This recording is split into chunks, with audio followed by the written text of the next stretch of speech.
Buenas noches.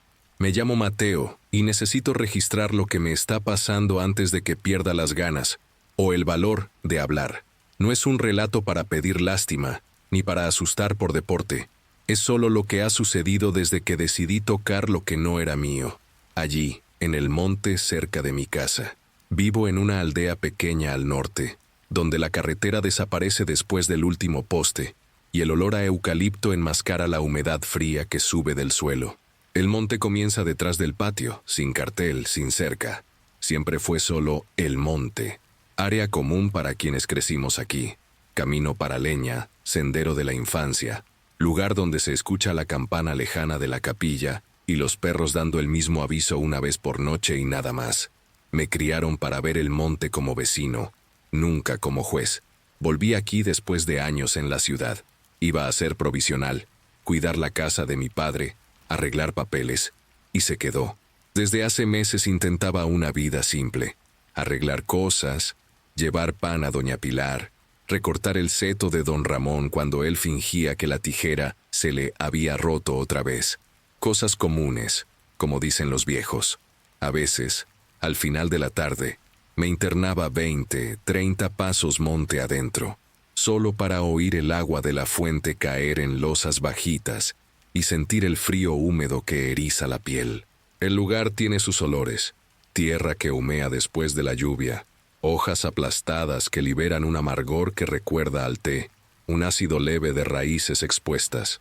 Conocía todos esos olores, hasta que una cosa cambió, y no me di cuenta a tiempo. El primer cambio fue de sonido. No es fácil de explicar. Ciertos árboles dejaron de responder al viento. No era ausencia total, sino una especie de silencio intencional, como si alguien hubiera puesto lana en las orejas del monte. El resto seguía ahí, grillos, agua, crujido de piña, y al mismo tiempo había una parte del monte que se había quedado sorda. Era peor en el sendero que desemboca en un círculo de robles más antiguos. Fui notando que siempre que pasaba por allí me tragaba la saliva. Nadie se traga la saliva sin motivo. Uno siempre inventa una razón, y la mía era ridícula. Debe ser presión del tiempo. El segundo cambio fueron las personas. El panadero, que siempre comenta el clima, empezó a darme el pan ya envuelto, sin mirar. Pilar hizo la señal de la cruz torcido cuando le dije buenos días. Ramón, que habla por los codos, pasó 3 semanas sin pedirme un favor. En el bar, los hombres cambiaban de tema cuando me acercaba. No era hostilidad. Era como si llevara un sonido que solo ellos oían. Y me reconocí irritado, que siempre es mala señal. Cuando la aldea cambia la voz, la mejor respuesta es quedarse callado. Yo hice lo contrario. Decidí probar que todo estaba normal. Sé cómo suena esto, y aún así fue eso. Aquella tarde la mitad del cielo estaba de plomo, la otra mitad de un azul lavado. El viento cortaba en láminas, típico de los días en que el olor a mar sube por las grietas de las casas.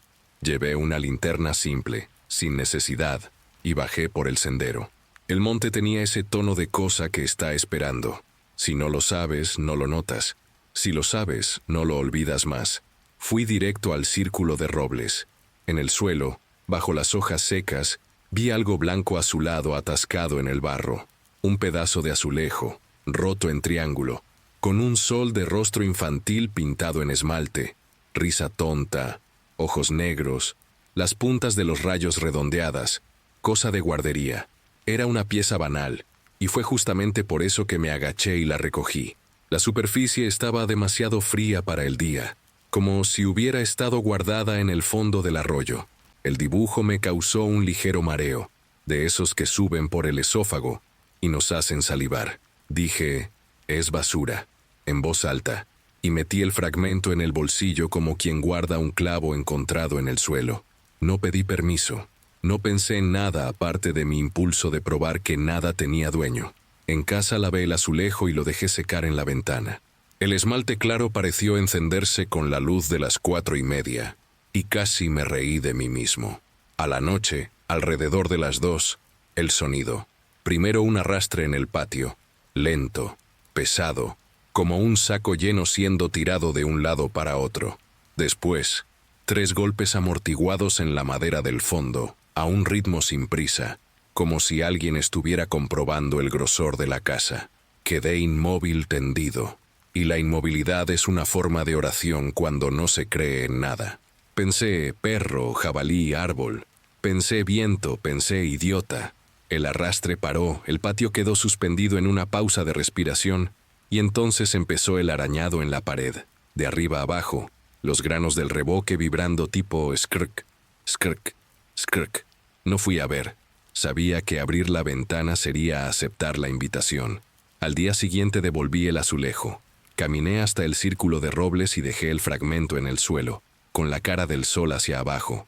Fue un gesto infantil, lo sé. El monte estaba más silencioso. La luz filtrada hizo que las partículas de polvo en suspensión parecieran nieve lenta. El aire tenía una dulzura metálica, como si alguien hubiese abierto un estuche de herramientas después de años cerrado. Volví por otro sendero, porque el primero me dio una breve vértigo. En casa me dio risa mi miedo de ayer, y pasé el día normalizando. Reparé la bisagra del gallinero, arreglé el cable de la lámpara de la sala, lavé los platos. Al oscurecer, tuve la impresión de que la casa se había achicado un poco, unos centímetros empujada hacia adentro, y decidí que estaba sugestionado. Me fui a dormir con un vaso de agua en la cabecera, y la linterna al alcance. La segunda noche no fueron ruidos. Fue voz. No es voz como te la estás imaginando. Era baja, lo suficiente para que la lengua no separe sílabas. Un llamado que sonaba como viento golpeando el reloj de la cocina. Ven. La palabra no vino del patio. Vino desde dentro de la pared donde no hay aire, solo ladrillo y tuberías viejas. Me puse de pie, solo en la sala, y hablé en voz alta. No. La voz no discutió. Se rió. No una risa, sino un escape de aire parecido a cuando alguien se tapa la boca con la manga y se ríe sin mostrar los dientes. Encendí la radio para ahuyentar eso, pero la radio estaba muda, y sentí vergüenza de mí mismo por buscar cualquier sonido. Volví al cuarto. Engañé al cuerpo fingiendo sueño y desperté sudando con olor a humo dulce. No era cigarrillo, no era estufa. Era el olor que queda en el aire después de quemar una rama verde. Una mezcla de resina y lágrimas.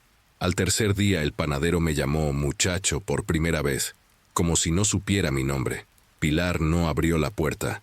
Me habló por la reja de hierro.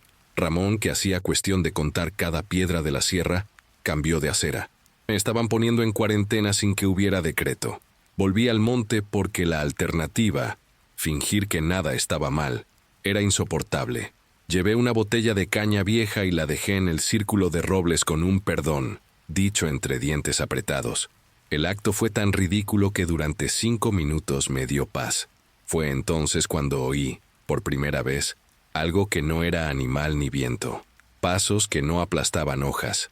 Pasos que no hacían ruido de suelo. No sé describir mejor. Quien ya los oyó sabe. Esa misma noche alguien giró la manija de la puerta trasera. 3 veces, despacio, cada rotación acompañada de un chasquido interno del metal que nunca había notado antes. Dije, ¿quién es?, con la voz más firme que pude, y la respuesta fue un único toque seco, con el nudillo de los dedos, en la parte baja de la madera, a la altura de la barbilla de un niño. No abrí. El silencio que vino después me dolió más que el toque. Me quedé despierto hasta escuchar los gallos adelantados de un vecino, y solo entonces me dormí por cansancio. Ahora viene la parte en que admito el error completo. Al día siguiente, por la mañana, la cocina tenía el suelo húmedo, pero no había filtración ni caño goteando. La humedad formó un dibujo interrumpido, como si alguien hubiera apoyado la palma de la mano en el azulejo y empujado poco a poco, dejando medias lunas de madrugada. A partir de ahí los olores comenzaron a repetirse a la misma hora. A las 02:18, humo dulce. A las 03:05, hierro tibio. A las 04:11, tierra mojada. Tengo esos minutos anotados. Quien me conoce sabe que no soy de ese tipo de manía. Me volví. Y cuando alguien cambia sus propios hábitos por miedo, la casa se entera antes que todos. La semana pasada, Pilar me llamó hijo y dijo que yo estaba con ojo grande encima. No es envidia, es una expresión antigua de aquí. Significa peso. Cuando le pregunté si me daba un consejo, solo respondió, Pide permiso y si no, paga. Me reí. Pregunté, ¿paga cómo? Cerró la boca. Tocó su propio pecho con 2 dedos, hizo la cruz a su manera torcida y se fue sin contestar. Pensé mucho en esa palabra, paga, y descubrí que no es dinero, es atención. Lo que robé al sacar el azulejo y al desafiar el silencio no fue un pedazo de cerámica, fue la estructura del acuerdo que mantiene a la gente y al lugar en un hilo. Fue en ese momento que entendí que la deuda es de voz, yo que diga el nombre, yo que admita culpa, yo que pida permiso y acepte que no todo necesita mi dedo. Hoy traje el azulejo de vuelta a la casa. Sí, lo había devuelto. Sí, lo traje de nuevo, porque decidí que devolver sin nombrar era esconder basura bajo la alfombra. Lo lavé, lo sequé, pasé los dedos por el sol de esmalte y puse el fragmento encima de la mesa de la cocina. Me senté frente a él como quien encara la foto de un pariente difícil. Dije, lo agarré, lo traje, mañana lo llevo al lugar correcto, pido permiso. La casa respondió con una dilatación discreta del silencio. El reloj de la pared se atrasó 1 minuto en 2 segundos. La radio se encendió sola en una estación de estática, y entendí que el mañana ya estaba marcado, con o sin mi buena voluntad. Sé que esto parece superstición apilada, pero juro que es solo un intento de poner orden. A veces, para sobrevivir, uno elige una explicación que duela menos. Yo elegí hacer lo que Pilar mandó. Mañana, antes del mediodía, porque me dijeron que al mediodía el monte respira con fuerza. Voy a llevar el azulejo al círculo, boca del sol hacia arriba, y dejar junto un pedazo de pan y un vaso de vino. Voy a decir mi nombre en voz alta, con respeto, como debería haber hecho desde el comienzo. Si no resulta, al menos habré hablado sabiendo que fui escuchado. Y si resulta, cuando la casa vuelva a relajarse a su tamaño normal, tal vez duerma. Ese es el plan. Cuando termine, vuelvo aquí y digo si sirvió.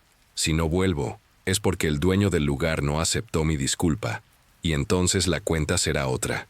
La mudanza a la casa de mi tía trajo un alivio corto, casi cruel. Los primeros días fueron un respiro. La calle con voces, el ruido de carretas, la campana de la capilla. Todo eso parecía alejar la sombra que me seguía.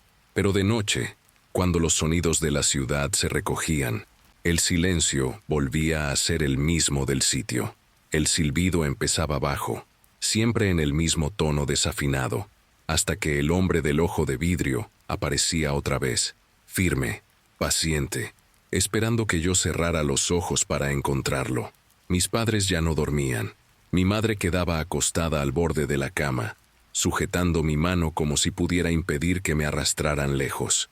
Mi padre, con la escopeta apoyada en la pared, pasaba horas sin parpadear, los dedos nerviosos tamborileando en la culata. Cada madrugada despertaba con marcas nuevas, moretones que parecían dedos, arañazos en la espalda como si me hubieran jalado contra ramas, y un cansancio que ni el sol del día siguiente conseguía disipar. En la escuela del distrito, las otras chicas empezaron a murmurar. Yo andaba pálida, con ojeras moradas y un olor extraño en la ropa, humo mezclado con tierra mojada. La maestra me preguntó si estaba enferma, y no supe qué responder. Solo moví la cabeza. No tenía explicación. Lo que yo tenía no era enfermedad, pero tampoco era sueño. Era presencia. Fue en esa época que mi tía sugirió a la curandera. Recuerdo su mirada, preocupada pero decidida, como quien sabe que está metiéndose con algo más grande de lo debido. La casa de la mujer quedaba en las afueras del distrito, un rancho de barro con techo bajo y olor a hierbas colgadas en manojos. Me miró como quien reconoce un rostro ya visto en pesadilla. No me tocó. Estuvo andando en círculos, murmurando bajo, hasta que se detuvo y me miró a los ojos. Le dijo a mi madre que aquello no era enfermedad de cuerpo, que yo cargaba una sombra, algo antiguo y hambriento. En ese mismo instante sentí el silbido dentro de la sala, viniendo de ninguna parte, fino, frío. La vela gruesa del altar se estiró como si fuera a explotar y después se apagó, soltando humo denso. El olor a monte quemado llenó el aire, el mismo que se pegaba a mí en las noches en que despertaba ensangrentada. La curandera se apartó con miedo, hizo la señal de la cruz y dijo: Esto no es conmigo. Solo quien puede lidiar es Romao. Mi padre salió aún de noche, montado en el caballo, para buscar a ese hombre. Volvió al final del día, exhausto, los ojos hundidos, pero acompañado. Romao no parecía diferente de nadie. Bajo, ropa simple, barba gris, pero su silencio pesaba. Entró al cuarto, me miró largo rato sin parpadear y dijo: «Esto tiene nombre. Se llama Silvano. Él no solo asombra, él come. Cada noche se lleva un pedazo». Mi madre lloraba en silencio. Romao pidió tierra de rayo, del lugar exacto donde el trueno había partido un árbol. Dijo que sólo así podría arrancar lo que ya había echado raíz en mí. Mi padre salió de nuevo, recordando una historia del abuelo sobre un jatobá partido en un cerro distante. Tardó un día entero. Volvió con un saco de tela pesado de tierra oscura, con fuerte olor a ozono. El ritual comenzó esa misma noche. Llenaron una tina con agua del pozo, sal gruesa y líquidos que Romao trajo en botellas oscuras. Vertió la tierra de rayo, que transformó el agua en lodo. El olor llenó la casa, una mezcla de tormenta y hierro quemado. Mi padre me puso dentro, y el agua helada cortó mi piel como cuchillo. Romao rezaba palabras duras, que sonaban como órdenes. Vertía el agua lodosa en mi cabeza, frotaba mis hombros con fuerza, como si intentara arrancar algo pegado. Yo gritaba, no de miedo, sino de dolor. Era como si mis entrañas fueran jaladas por ganchos invisibles. Sentí el silbido explotar dentro del oído. El hombre del ojo de vidrio estaba allí, parado en la esquina del cuarto, sonriendo como siempre, el ojo gris fijo en mí. Romao no lo veía, pero parecía sentirlo. Gritó más fuerte, ordenándole salir. Fue entonces cuando sentí el desgarro en el vientre otra vez, tan fuerte que pensé que iba a desmayarme. El agua a mi alrededor se oscureció como sangre. Mi madre intentó sostenerme, sollozando. Mi padre me agarró de los brazos, rezando al mismo tiempo. Y Romao seguía, voz firme, hasta que la vela del altar se apagó de repente. El cuarto quedó en penumbras, solo con el ruido de mi respiración entrecortada y el silbido resonando en todos los rincones. Cuando la llama volvió, encendida sola, el hombre del ojo de vidrio ya no estaba, pero el dolor seguía, atrapado dentro de mí, como si hubiera dejado una parte allí. Romao solo dijo: «Esto no termina hoy, va a volver», pero ahora él sabe que no es solo de ella. La casa de la tía despertó con un silencio de resaca. El ritual no había limpiado nada, solo había removido el lodo del fondo. El agua de rayo se secó en las grietas de las tablas y dejó un dibujo oscuro, como raíces buscando el camino de regreso hacia mí. Mi madre pasó toda la mañana fregando el piso de rodillas, como si la fuerza del brazo pudiera impedir lo que estaba por venir. Romao bebió café frío en la veranda, mirando la calle como quien vigila una tranquera invisible.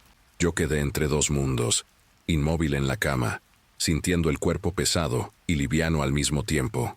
El silbido no apareció en la mañana.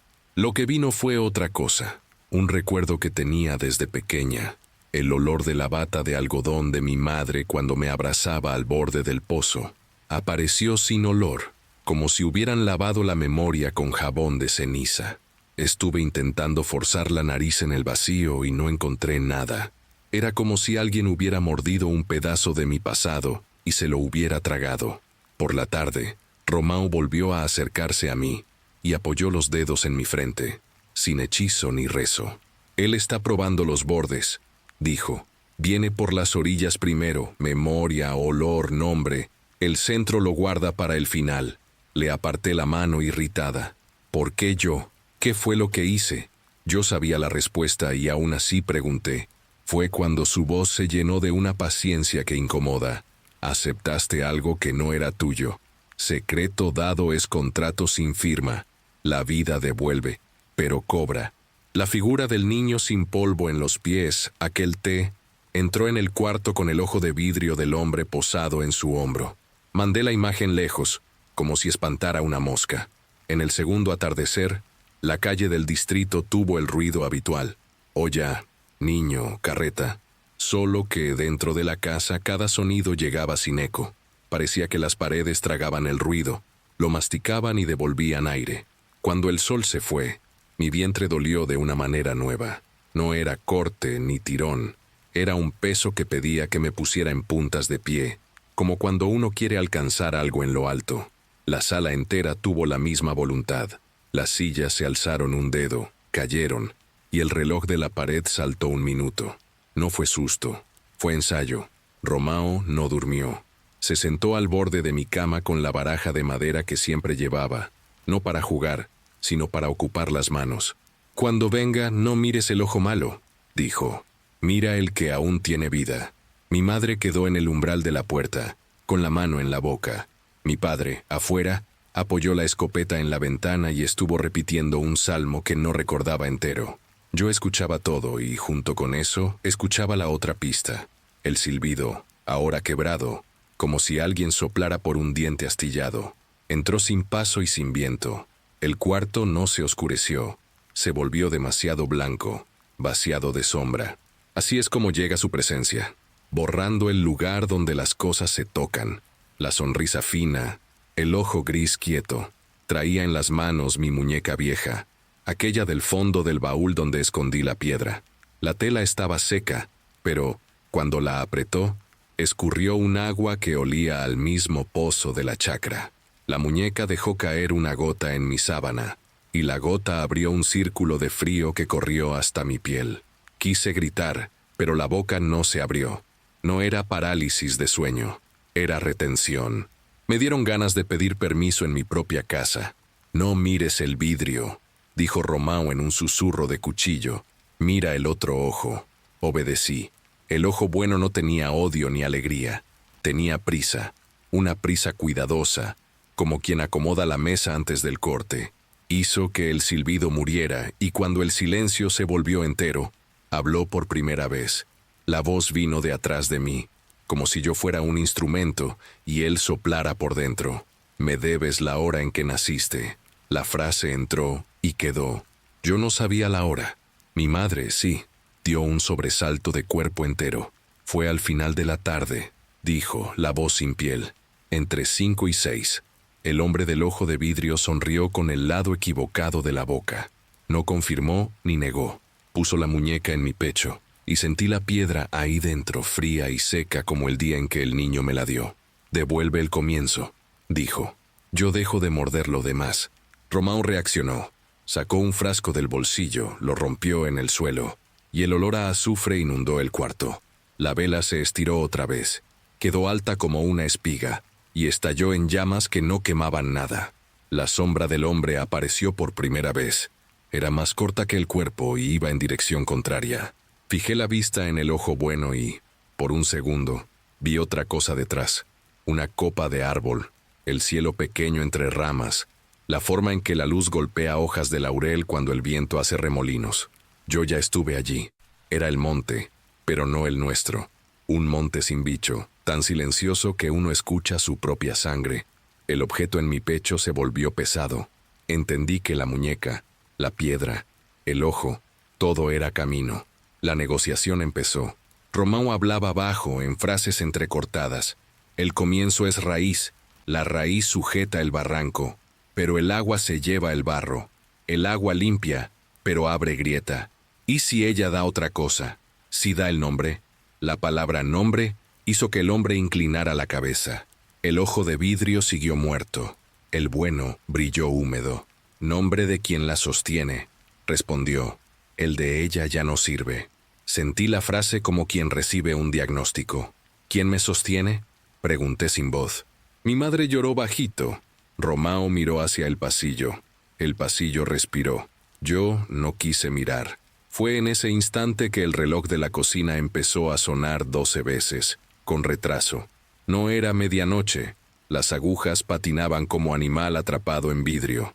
A cada campanada el aire del cuarto parecía estirarse y volver. En la séptima sentí el tirón en el cuero de mi cabello, igual que en el sueño de antes, y fui arrastrada hacia el borde de la cama sin moverme del lugar. Mi madre se lanzó, Romao gritó, «¡No toques!», y el hombre quedó satisfecho con la obediencia. Su sonrisa se deshizo en un suspiro de animal cansado. «Quiero lo que la ata aquí», dijo. «Dame eso y paro». La palabra ata dejó claro. No era sangre, no era carne, era amarra. Romão sacó de mí una pregunta que yo no quería hacer. Si lo doy, ¿me vuelvo vacía? Él no respondió por un segundo largo. Te quedas, dijo al fin. Te quedas para siempre, pero sin suelo. El ojo de vidrio siguió muerto. El otro, atento. No amenazaba, solo informaba. La claridad siempre es más cruel que cualquier aparición. Decidimos allí que, hasta el amanecer, nadie iba a dar nada. Romão plantó 4 vasos con agua en las esquinas del cuarto, puso sal gruesa en un plato y clavó un clavo oxidado en el centro. Yo apreté la muñeca con rabia y amor al mismo tiempo, sin saber si estaba protegiendo un hueco. El hombre retrocedió hasta la pared, y la pared cedió un poco, como arcilla. Quedó del lado de afuera sin salir, del lado de adentro sin entrar. Quedó. Y cuando la luz de la mañana raspó el vidrio de la ventana, sopló el silbido una última vez y desapareció, dejando sobre la sábana un círculo seco de pozo. Dormimos por 2 trozos de hora, como quien se desmaya. Al despertar, no recordaba el rostro de mi maestra de la escuela de la chacra. Intenté jalar la imagen y solo conseguí un contorno. Él ya empezó a cobrar, dijo Romão, triste como quien lee un testamento. Cuando quiere el comienzo y no lo recibe, toma por las orillas, nombre, olor, rostro. Si no pagamos pronto, se come lo demás de adentro hacia afuera, y deja cáscara que va a misa y al mercado. Mi madre hizo la señal de la cruz torcida y susurró mi nombre muchas veces, como si me llamara de regreso de un lugar donde ya había puesto el pie. Se decidió que iríamos a la chacra. El lugar de deuda es el lugar de arreglo. La tía suplicó que no fuéramos. Dijo que la capilla podía ayudar, que el cura podía pedir protección. Romão respondió que la capilla es casa de santo, y que deuda de monte se resuelve con monte.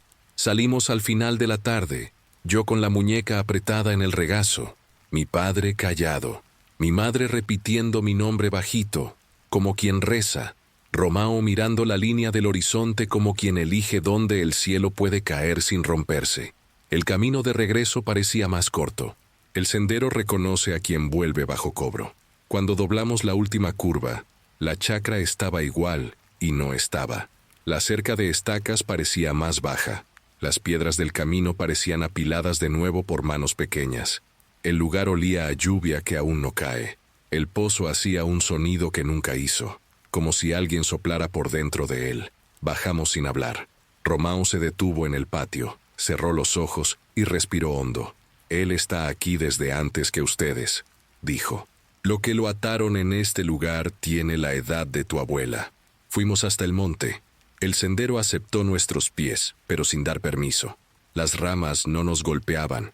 Eran nuestros hombros los que buscaban rozarlas. Paramos en el claro de siempre. El hombre ya estaba sin espectáculo.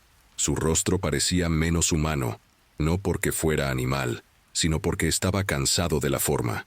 Traía en las manos la cuerda fina de una cuna antigua, gastada, blanda de tanto dedo. Yo la reconocí. Mi madre también, la cuna donde dormí. Él levantó la cuerda, la balanceó una vez, y el aire hizo el sonido de viento pasando en caña hueca. La amarra, dijo. Ten. Romão no esperó más delicadeza. Si no damos, ella se apaga de pie, les habló a mis padres. Si damos, ella se queda, pero va a aprender a caminar sin el suelo que conoce. Fue mi madre quien entendió primero. La amarra no era objeto, era nombre. El nombre que me sostiene desde antes de hablar. El sonido con que me encuentra en la oscuridad cuando me llama desde la puerta. La cuerda de la cuna era solo recuerdo. Lo que el hombre quería era el sonido que me cose. Ella me miró con un amor que dolió y bajó los ojos. Si te quito el nombre, ¿te quedas? Yo intenté responder no, pero salió sí. Yo tenía miedo de no quedarme de ninguna forma. El acuerdo fue simple, y esa simpleza me dio más horror que cualquier silbido. Al ponerse el sol, ella me llamaría por el nombre completo una última vez, del modo en que lo hacía cuando yo hacía travesuras en el patio. Yo respondería mirando el ojo bueno de él, y después nunca más. No era amnesia de película. Recordaría lo que viví. Solo no tendría el sonido que me amarra. En lugar de mi nombre, un hueco. Quien me llamara, llamaría al viento. Me volvería alguien que responde por educación, no por existir. El precio es alto, dijo Romão, pero menor que la muerte por dentro. Mi padre quiso pelear con el mundo, pero el mundo no tiene pared para golpear. Apoyó la frente en el tronco y se quedó allí, respirando al mismo ritmo de la savia. El sol comenzó a caer. El hombre del ojo de vidrio esperó con la impaciencia calma de un cobrador antiguo. El monte contuvo el aliento. Mi madre me llamó, una vez con cariño, otra con firmeza, en la tercera con el temor de perder. Todo mi cuerpo quiso correr hacia la voz, como siempre. Di un paso, luego otro. Me detuve frente al hombre y miré solo el ojo que brillaba. En el instante exacto en que la luz desapareció de lo alto de los árboles, respondí. Dije mi nombre como quien salta de un barranco para ver si el río abraza. La cuerda de la cuna crujió en sus manos, sin sonido. La muñeca en mi regazo se volvió más ligera. La piedra perdió el frío. El silbido no vino. El mundo no se desmoronó. Nadie gritó. Solo sentí que lo que siempre había sido suelo bajo mis pies se volvía agua rasa. Mi madre intentó repetir mi nombre otra vez, y de su boca salió una palabra que conocía, pero que no era mía. La oí como quien oye el nombre de otra persona en el mercado. Quise mirar, quise responder, pero el cuerpo no obedeció. El hombre retrocedió. El ojo bueno me soltó, y el de vidrio siguió muerto. Romão contuvo la respiración, como quien espera la segunda ola. Llegó en forma del detalle más mínimo. El pozo de la chacra hizo el sonido que siempre hacía y, por primera vez en mucho tiempo, lo reconocí con nitidez. El mundo no había acabado. Había cambiado el punto de amarre. Regresamos a casa en silencio. En la veranda, mi tía me llamó hija, y yo giré la cabeza por educación. Dolió sin lágrimas. Mi madre apoyó la frente en la mía y dijo cualquier otra palabra, algo dulce y antiguo que no era nombre, y entendí el gesto incluso sin ninguna cuerda. En la cama, acostada con la muñeca ligera al lado, busqué dentro de la cabeza si el hombre se había ido entero. La respuesta vino como cosa práctica. El vientre no dolía. El olor a monte quemado se había ido junto con la vela. El silbido, no. El silbido vino solo una vez, muy bajo, y se cortó a la mitad, como si alguien hubiera recordado que la cuenta estaba pagada. Por ahora. Me dormí sin sueño, como quien pasa la noche sentada en una estación donde quitaron el cartel con el nombre. Por la mañana, alguien aplaudió en la puerta. Mi padre atendió. Era el sacristán. Quería saber si la niña Laura estaba mejor. Sentí la pregunta atravesarme y seguir, como cuchillo que no encuentra carne. Cuando él dijo, Laura, la casa entera quedó escuchando la palabra como si fuera adorno de fiesta antigua. Me levanté, fui hasta la puerta y miré el mundo con mi rostro. El sacristán sonrió aliviado. Gracias a Dios, Laura está bien. Yo sonreí de vuelta por educación. La palabra entró en mí y no encontró lugar donde colgarse. El sacristán se fue satisfecho. Yo quedé en silencio. Al fondo del pozo, el sonido del agua parecía reconocer otra cosa, una cosa sin nombre que, aún así, era yo. Y fue entonces cuando percibí el detalle que faltaba. En lo alto del estante de la cocina, donde mi madre guardaba los frascos de vidrio, había un espacio limpio en el polvo, la forma exacta de un objeto que ya no estaba allí. La piedra. Busqué en la muñeca. Vacía, miré a Romão. Él se la llevó. Tardó en responder. No, la dejó con quien la dio. El niño del arroyo. El tal T. Recordé su cabello liso, los pies sin polvo. Un frío breve me subió del ombligo a la nuca. El comienzo había sido pagado, pero quedó hilo suelto. La próxima cobranza, porque siempre hay próxima, vendría por el camino de quien abre la puerta con un regalo. Así terminó el día. Mi madre enseñándome a responder a niña y a hija, hasta que el dolor se hiciera pequeño. Mi padre martillando la estaca de la cerca como quien intenta clavar otra vez el mundo en la tierra.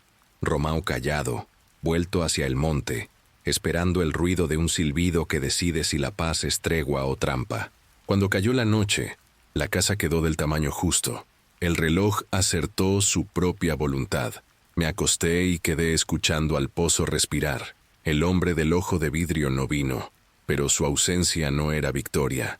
Era el tipo de silencio que antecede la visita de alguien que aún no conocemos, alguien que no cobra con ojo sino con recuerdo. Y no hay rezo que impida lo que ya comenzó a aprender mi nuevo nombre. Ninguno. No volví a ser quien era. Volví a ser alguien que camina con sus propios pies, pero sin la cuerda que la sostenía. En los primeros días, la vida se reacomodó como mueble pesado empujado a un lado. Pasa, pero deja marca en el suelo. La casa de la tía retomó los ruidos. Olla, radio, el chirrido de la puerta de la calle. Y por un tiempo, el pozo respiró sin silbido. Dormí, pero el sueño no me reconocía. Cuando mi madre susurraba, «Niña», mi cuerpo obedecía.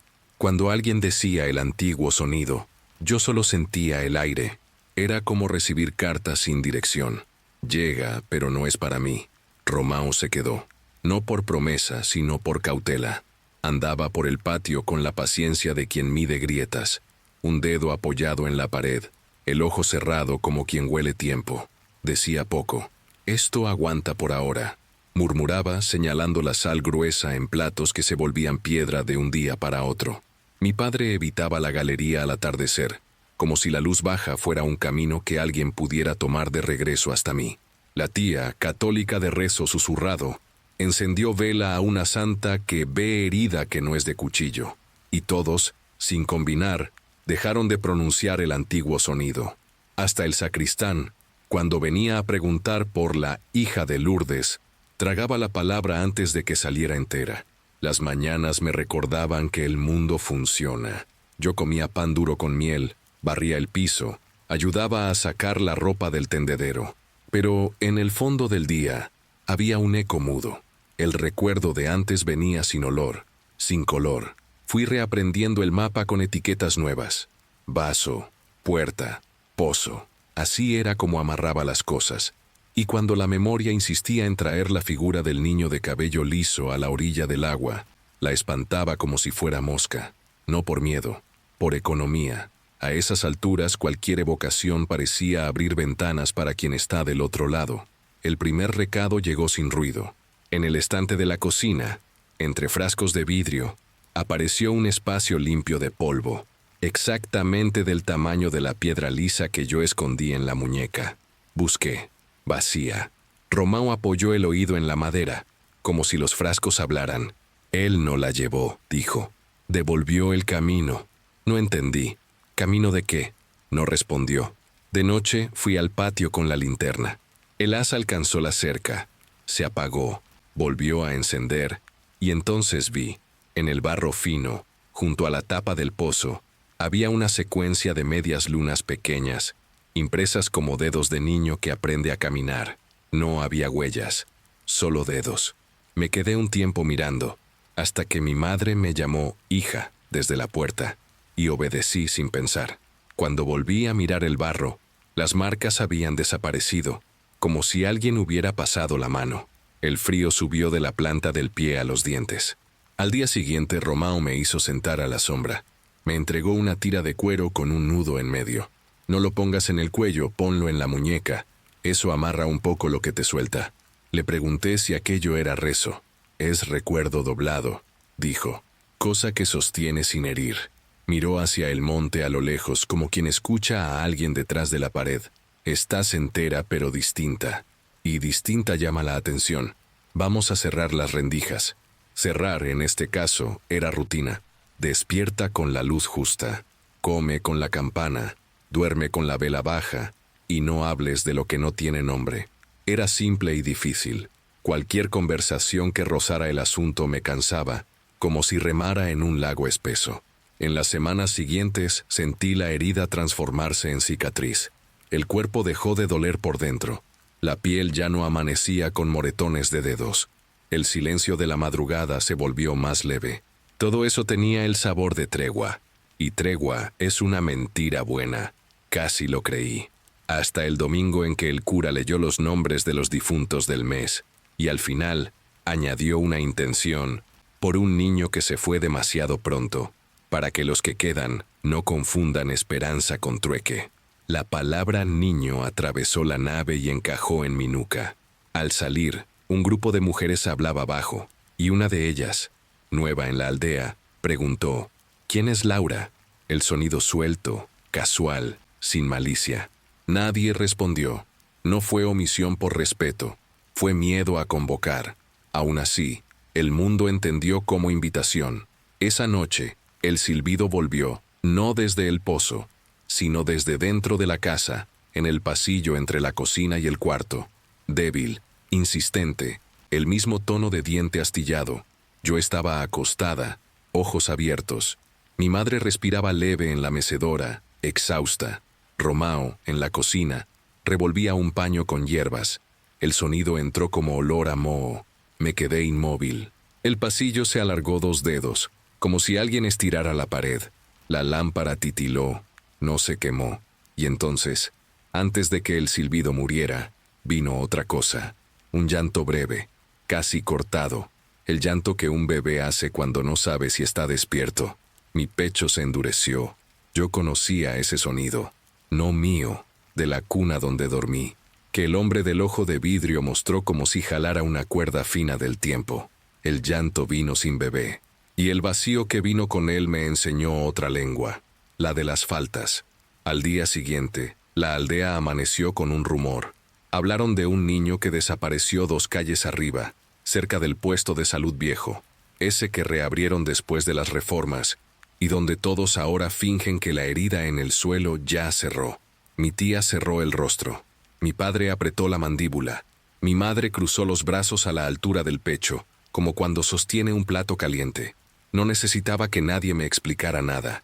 El mundo cuando cobra, no inventa moneda nueva, reutiliza la de siempre, y deuda grande no se paga con un solo pago. Tiene intereses, tiene carne atrasada, tiene el tipo de receta que no sale del cuaderno. Romao apareció en la puerta con la ropa de siempre, pero con la mirada cansada. No es él, dijo antes de que yo preguntara. Es aquello que aprendió con él. ¿Aquello quién? Pregunté, y el nombre llegó con sabor a óxido. T. El niño del arroyo, pie limpio, mano fría, regalo que era llave. Él no es el hombre, explicó Romao, pero abre puerta como adulto. Aprende a repetir sin entender, y quien da regalo aprende a cobrar. Solo entonces percibí el verdadero tamaño del desastre. Yo había pagado el comienzo, pero dejé el paso abierto. La peor forma de pago, porque parece solución y se vuelve manual. Entendí, demasiado tarde, que el mundo no tiene solo bicho y aparición, tiene aprendices. Fuimos hasta el arroyo al atardecer. El camino era el mismo, pero el agua estaba más rápida, como si alguien hubiera apurado el curso. Me senté en la piedra donde T siempre aparecía, y me quedé mirando la luz quebrada en las ondulaciones. Romao se mantuvo algunos pasos atrás, respetando la regla que no existe, pero gobierna todo. Cuando se habla con quien no tiene identidad entera, se habla de frente, sin cerca. El silbido no vino, el llanto de bebé tampoco. Solo el ruido del agua y, por encima, un silencio antiguo. Él apareció como siempre, sin ruido, sin prisa. Seguía pareciendo un niño de 11, 12 años, cabello muy negro, camisa demasiado fina para el frío del valle. Pero algo estaba distinto. La mirada. No era maldad, sino una especie de concentración vacía, de quien repite un trabajo memorizado sin saber por qué. No dijo, mira. No me extendió nada. Se detuvo, firme, y habló bajo. «Abre». «¿Abre qué?», pregunté, aunque lo sabía. «La puerta que se cierra cuando te llaman por el sonido que no existe», respondió como quien recita. «Abre para que yo aprenda a cerrar». El absurdo de la frase me sobresaltó. Él no quería llevar, quería aprender a trabar. Una parte de mí sintió alivio, la otra entendió la curva. Quien cierra aprende a abrir, y quien aprende lo pasa adelante. Romao me tocó el hombro, leve. Enseña con cuidado. Si enseñas mal, alguien pierde más que el nombre. Respiré despacio. Mostré la pulsera de cuero en la muñeca. Hablé de la rutina que dobla el recuerdo.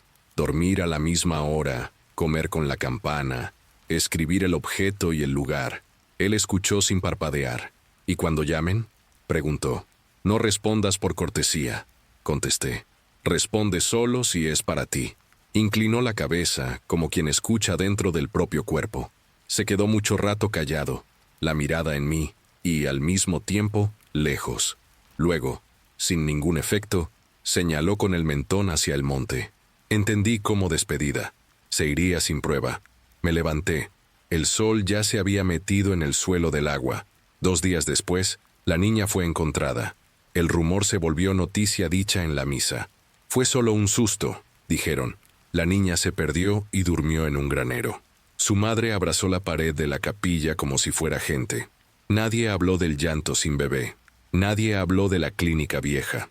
Aprendí a reconocer el modo en que el lugar elige sus silencios. Quitan las espinas visibles y dejan el aguijón. Lo que importa es que la aldea respiró, pero el suspiro no me devolvió la cuerda que entregué. Seguía respondiendo a niña, a hija, a tú, ahí, y entendí que existen formas enteras de vivir así. Es menos bonito, es más cansado, pero está vivo. La semana siguiente volví a la chacra con mi madre. Mi padre se quedó para arreglar la canaleta de la tía. La carretera era la misma, pero ahora la conocía por la cantidad de respiraciones que cabían entre una curva y otra. El patio me esperó con las cosas en su lugar, la puerta que se traba, la sombra del eucalipto en el suelo, el pozo que hace sonido de ronco contento. Entré al cuarto viejo y encontré la muñeca, vacía, liviana, tan liviana que parecía cabeza de viento. Me senté en el borde de la cama y me quedé allí, sin acontecimiento, solo ocupando el espacio que un día fue mío entero. Mi madre apoyó la cabeza en el marco y me llamó hija, con una dulzura de antes. Respondí al mismo instante, y eso bastó para las dos. Ella no intentó el sonido antiguo, yo no intenté oírlo. De noche me gustaría decir que el mundo quedó quieto. No quedó. Un viento frío pasó por la casa con un olor que ya no era monte quemado, sino ozono, el olor que antecede al rayo. Tuve miedo por un segundo, ese miedo limpio que nos mantiene vivos. Pensé en la tierra que Romao mandó buscar, en el baño oscuro que dolió y me devolvió en pedazos. Miré por la ventana. El cielo era de piedra azul. A lo lejos, en la línea negra del monte, algo se movió sin hacer ruido. No era hombre, no era animal. Era solo el tiempo cerrando de nuevo los bordes de la historia, como costura que aprieta. Al día siguiente, Romao se despidió. Ahora es con ustedes, dijo. Hasta la próxima cobranza. La frase no era amenaza, era calendario. Caminó de vuelta por el camino de tierra, cargando la baraja de madera en el bolsillo como quien lleva herramienta. Mi tía lloró de alivio o de miedo, no sé. Mi padre, que no es de charla, agradeció con un apretón de manos. Mi madre se recogió el cabello y volvió a cocinar como quien reconstruye templo. Yo barrí la sala y, en el gesto simple, percibí aquello que llamamos quedarse. Aceptar las cicatrices como mapa, andar por la casa recordando no dar nombre a lo que llamaría viento, y aún así, dejar el pecho lo suficientemente abierto para que quienes me aman me encuentren por otros caminos. En la tarde en que la aldea hizo fiesta de santo, acompañé a mi madre hasta la plaza. Vi gente que me conoció entera y gente que ahora me llama por cercas. El sacristán saludó, tropezando con su propia sonrisa. Los niños corrieron con cintas y, por un instante, el ruido de vida fue mayor que lo demás. Me quedé allí, reparando en la luz sobre los techos, en el olor a pan dulce, en el idioma de las viejas que cuentan las mismas historias de modos nuevos. Y entendí la última crueldad del mundo. El mal que golpeó aquí no es excepcional. Es el nombre que falta en los acuerdos diarios. Los pequeños robos de atención, las heridas de la tierra asfaltada sin permiso, los bebés contados como número en cuaderno. El hombre del ojo de vidrio no inventó nada, solo cobró en la lengua que entendemos. Quien enseñó lo demás fuimos nosotros. De noche volvimos a casa. En el camino me detuve en el pozo. Escuché. No silbaba. Hacía solo el ruido del agua que cae de una piedra a otra. Ese sonido cansado y perfecto que la gente usa para dormir. Me quedé un rato allí, hasta que la humedad se me subió a los huesos. Y solo entonces entré. Me acosté y cerré los ojos. El último pensamiento no fue mío. Fue un recuerdo con borde. Yo pequeña, mi madre en la puerta diciendo, «Vamos, niña», y el antes nombre viniendo con dulzura. Dolió menos que antes. Sentí un descanso pequeño, Una promesa que sabe que no es promesa. Mañana me despierto, barro el piso como con la campana, y cuando alguien diga esa palabra que ahora atraviesa, sonrío por cortesía y respondo por el camino que me pertenece. Si alguien silba afuera, me quedo callada. No por miedo, sino porque aprendí que hay deudas que se pagan con silencio. Y el silencio, cuando no es omisión, es herramienta. Al borde del sueño, algo tocó la ventana. No fue uña, no fue rama, fue la punta de un dedo, pidiendo permiso. El toque no se repitió, no hubo arrastre, ninguna risa se filtró por la manga, solo un pedido pequeño, respetuoso. Mi cuerpo no fue, mi cabeza no, pero una punta de recuerdo respondió, del modo correcto. Hoy no. Y el mundo hizo el ruido de los techos enfriándose. Cuando la madrugada se partió por la mitad, yo todavía estaba allí, entera de la manera posible. Y eso, para quien conoce el hambre del vacío, es victoria que no se celebra en voz alta. Antes de ir al próximo relato, si eres nuevo por aquí, no olvides suscribirte al canal y activar la campanita para recibir las próximas historias. Tu presencia es importante y tu apoyo es esencial. Bien, continuemos. Mi nombre es Renato, 33 años, brasileño viviendo en Zaragoza desde hace 3. Éramos 7. Yo, Ícaro, mi compañero de piso, Lía, mi ex, ahora amiga madura, Paula, cámara en mano, cigarro en la otra, Miguel, el español local, conductor y guía de sendero, Sara, que colecciona historias de brujas como quien colecciona imanes de nevera, y Tomás, el escéptico que corrige pronunciación y chistes malos. Fuimos a Ordesa porque el pronóstico era de cielo despejado, Vía Láctea visible, y porque Miguel dijo, allá hay silencio de verdad. ¿Sabes cuando alguien dice silencio de verdad, y eso parece promesa y amenaza al mismo tiempo? Fue eso. La subida empezó temprano. El valle de Ordesa tiene esa belleza que las fotos no convencen. Paredes de caliza con vetas de tiempo, el río Arazas masticando piedra, y un verde que parece más antiguo que la palabra verde. El sendero olía a agua fría y resina. Los bastones de Miguel marcaban un ritmo, tac, tac, y nosotros reíamos por tonterías, como quien intenta ocupar el aire para no oír lo que vive dentro. Yo ocupaba el aire diciendo bobadas, porque había otra cosa ocupando mi cabeza. Solo acepté el campamento para no pasar el fin de semana enfrentando el apartamento vacío después de que Lía se fue. Ella aceptó ir porque, según ella, no existe fantasma mayor que tener que compartir los platos con un ex. Reímos. El chiste envejeció mal. La primera rareza fue pequeña, del tipo que uno desprecia. En medio de la vereda, un círculo de cenizas muy antiguas, casi solo un fantasma de fogata marcado en la tierra, demasiado grande para una fogata normal y con piedras dispuestas como dientes. Sara tomó una foto, acercando tanto el lente que las cenizas parecían planeta. Miguel hizo esa mueca de quien reconoce algo que preferiría no reconocer. Esto es nada. Turistas hacen tonterías. Paula pinchó. ¿Nada con simetría? Tomás pateó una piedra y no cedió. Estaba fija, enterrada muy profundo. Lía no dijo nada. Solo se quedó mirando como quien intenta recordar un detalle olvidado de la infancia. Si yo hubiera prestado atención, habría notado el olor. No era olor a quemado reciente, era otra cosa. Un dulce empalagoso que habita en ropa antigua guardada con alcanfor, mezclado con metal frío. Pero hicimos lo arrogante que hacen los grupos cuando están juntos y felices. Ignoramos. Montamos las carpas en un prado bajo, entre hayas, con el río al alcance del oído.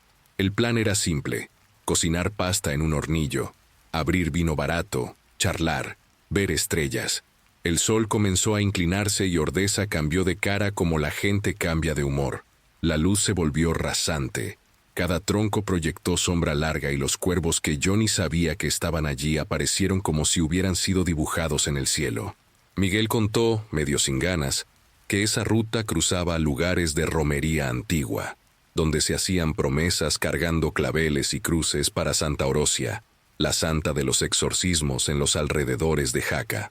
Los viejos decían que por aquí se hacía de todo antes de que llegara la iglesia. Después, cuando la iglesia no alcanzaba, llamaban a la santa. Sara encendió otro cigarro. Nada más peligroso que media fe y medio miedo, dijo soltando humo. Tomás rió. Peligroso es vino malo en la altura. Yo fingí reír. Cuando la noche cayó de verdad, el río cambió de sonido. No sé explicarlo mejor. Es como si el ruido del agua se hubiera vuelto más presente que nuestras propias voces. Paula montó la GoPro en una rama con un trípode flexible y dijo, bromeando, «Si algún espíritu pasa, quiero regalías». Grababa a nosotros. La fogatita controlada. Los cubiertos golpeando el aluminio.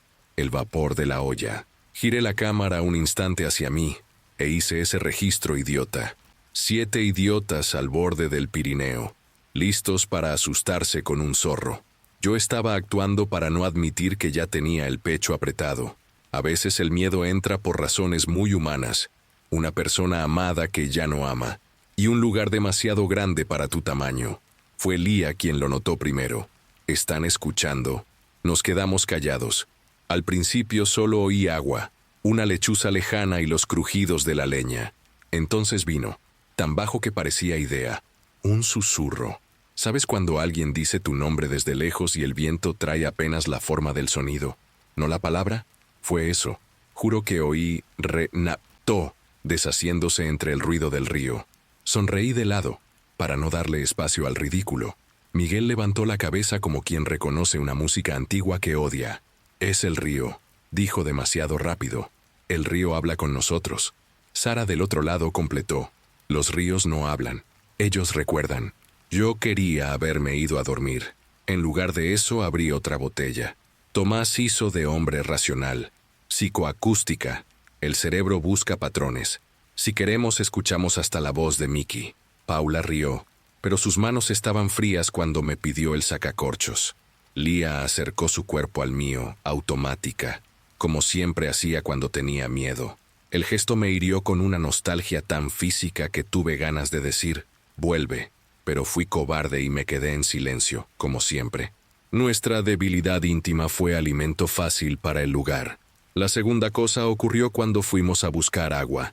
Llevamos 2 botellas PET y las llenamos en una curva del río donde la corriente era más lenta. Fuimos Miguel y yo, linternas en la frente. No me gusta hablar de lo que vi porque parece mentira, pero no puedo saltarlo. En la orilla, justo después de un tronco caído, había huellas, descalzas, pequeñas, de niño, demasiado profundas para un suelo tan firme. Iban desde el agua hacia el monte, y se perdían en una sombra que la luz de mi linterna se empeñaba en no vencer. «Turistas», Miguel lo dijo otra vez, pero la voz ya no tenía convicción. «¿Niños caminan descalzos por aquí?», pregunté. Respondió sin mirarme. «No a fines de septiembre. El agua muerde». Regresamos rápido. Paula preguntó qué fue. Tomás hizo broma de duende. Sara se quedó seria, nada más. Lía agarró la botella y dijo, «Tiene sabor raro». Probé y coincidí. Agua de río sabe a río. Aquella tenía otra cosa, una fineza metálica, un residuo de ceniza fría. El estómago se me revolvió, pero no quise inaugurar histeria. La conversación murió. El frío subió por la hierba y entró en los huesos. Las estrellas, sí, eran un espectáculo casi indecente de tan hermosas. Y por un momento la belleza derrotó al miedo. La fogata bajó y nos quedamos mirando las brasas hundirse en su propio brillo. Fue cuando comenzó el rasguño. Lejos, luego más cerca, con ese ritmo que despierta algo antiguo en la columna de uno. Un rasguño seco como uña vieja en piedra. Me levanté despacio y apunté la linterna. Nada. Sara dijo, ¿sabían que, antiguamente, cuando alguien era exorcizado en Jaca, llevaban a las personas por rutas de montaña hasta la ermita de Santa Orosia? Donde la cosa se pegaba y no soltaba, dejaban una señal, piedras apiladas, cenizas, claveles aplastados. La ruta pasaba por valles así. Tomás le mandó callar con cariño. Miguel dio media vuelta y recolocó las piedras del círculo antiguo con el pie, como si eso fuera a borrar el hecho de que ya había sido hecho. Dije, «Vamos a dormir». Hicimos ese teatro de normalidad, guardar ollas, apagar la fogata con agua, colgar la basura en un árbol para que el zorro no la tocara, cada uno a su cremallera. Mi tienda era con Ícaro. Se quitó la lente de contacto, bostezó, golpeó el colchón inflable y dijo: «Relájate. Mañana bajamos, comemos un rancho absurdo en Torla y se convierte en chiste». Asentí con la cabeza. Apagué la linterna y me acosté con el ruido del río entrando y saliendo del oído. El nylon de la tienda respiraba conmigo. No pasaron 5 minutos y escuché pasos. Ligeros, muchos, circulando las tiendas con la naturalidad de quien conoce el terreno. Contuve la respiración y conté, sin saber qué contaba. 1, 2, 3, hasta perder la cuenta y en su lugar, sentir solo el viejo instinto de no llames. Ícaro susurró: «Es bicho». Quise creer. Los pasos se detuvieron. El silencio que vino pesó. Entonces, nada de pasos. Voces, bajas, simultáneas, sin idioma, como oración murmurada por gente sin aire. No venían de un punto, subían del suelo, de las raíces, del mismo nylon vibrando. Temblé de rabia de mí y del mundo. ¿Quieres saber la peor parte? Entre las voces indistintas, una imitó la voz de Lía. No era parecida, era igual, y dijo mi nombre en su pronunciación, con la misma leve ironía de cuando me despertaba para ir a trabajar. «Renato». Mi cuerpo quiso desgarrar la tienda y correr. En lugar de eso dije: «¿Lía?», sin abrir la cremallera. La voz respondió, esta vez detrás de mí, del lado de afuera, junto a la cabeza de Ícaro. «Abre». No abrí. Ícaro me sujetó la muñeca. Su mano temblaba. Las voces bajaron juntas como si hubieran sido tragadas por la tierra. El río retomó protagonismo. «Ya acabó», murmuró, más para él que para mí. Quise creer. Otra vez. Fue entonces cuando ocurrió la tercera cosa, pequeña y estúpida, y fue la gota. El olor. No a humo de fogata. Olor a ropa antigua guardada con alcanfor mezclado con algo dulce que recuerda a vela de iglesia derretida. El mismo olor del círculo de cenizas. Entró en la tienda sin pedir permiso. Me senté. Ícaro también. La GoPro, afuera, seguía grabando. Lo sé porque después la escuché. La cámara captó un sonido que nuestros oídos rechazaron. Pasos terminando alrededor del círculo de piedras, como si gente descalza estuviera encontrando sus lugares. El sonido seco de rodillas en la grava. Y por fin lo que ninguno de nosotros quiso decir en voz alta aquella noche. El dibujo de una respiración dentro del micrófono, muy cerca, con un susurro difícil de comprender, en el español arañado de quien aprendió rezando: «Devuelvan lo ofrecido. Sé lo que estás pensando. Historia de campamento, exageración, vino. Ojalá lo fuera, porque entonces solo era dejar de beber». El problema es que yo ya no bebía cuando ocurrió la cuarta cosa, y fue tan objetiva que hasta Tomás se puso blanco. Las piedras del círculo se movieron solas. No volaron, no bailaron.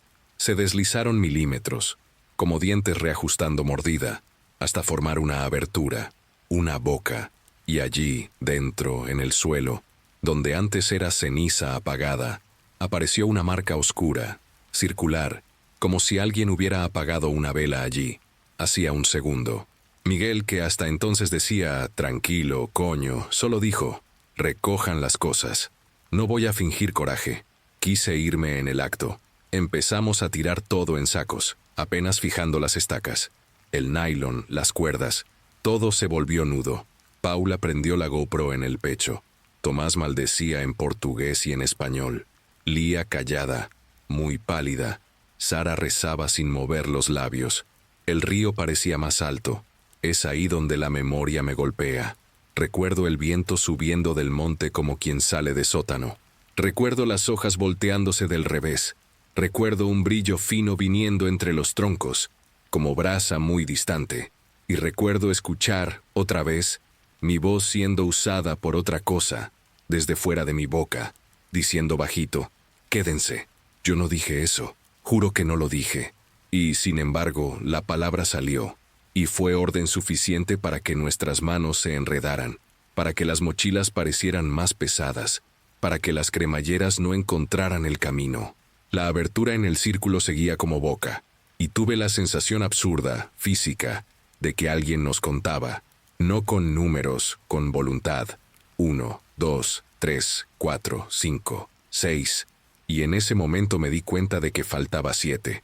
¿Dónde está Sara?, preguntó Paula, al fin dando nombre al vacío. Quisiera cerrar el capítulo aquí y decir que fue solo miedo, pero no lo fue, porque la respuesta al ¿dónde? Vino en forma de una risa de niño detrás de las hayas, una risa sin aire, atragantada, como si el pecho fuera demasiado pequeño para el sonido, y la risa salió de donde las huellas descalzas habían ido a parar. Si hubiera ido tras ello en ese segundo, quizá todo sería distinto. En lugar de eso, hice lo que la cobardía enseña. Apunté la linterna despacio, como si la luz pudiera pedir perdón por ver. La luz encontró el árbol, y a un palmo del suelo en la corteza había clavos oxidados alineados alrededor de un círculo, el mismo diámetro de la marca en el centro de las piedras. Algunos clavos estaban torcidos, otros faltaban. Uno recién retirado, la madera aún viva alrededor. El viento trajo de nuevo el olor a alcanfor. Entendí, sin querer entender. Alguien, hace mucho tiempo, había atado allí lo que no sabía expulsar, y alguien ahora, sin saber lo que hacía, lo había soltado. «Devuelvan lo ofrecido», repitió el viento, o yo, o la cámara, o la propia tierra. No lo sé. Solo sé que el río, de repente, empezó a decir todos nuestros nombres al mismo tiempo. Y todavía éramos 7, menos 1. La ausencia de Sara no fue discutida, fue sentida, y eso fue mucho peor. Nadie quiso ser el primero en nombrar lo que estaba pasando, pero la claridad estaba en el rostro de cada uno. Ella había sido llevada. El problema es que nadie dijo «¿llevada por quién?», como si la propia idea fuera peligrosa de pronunciar.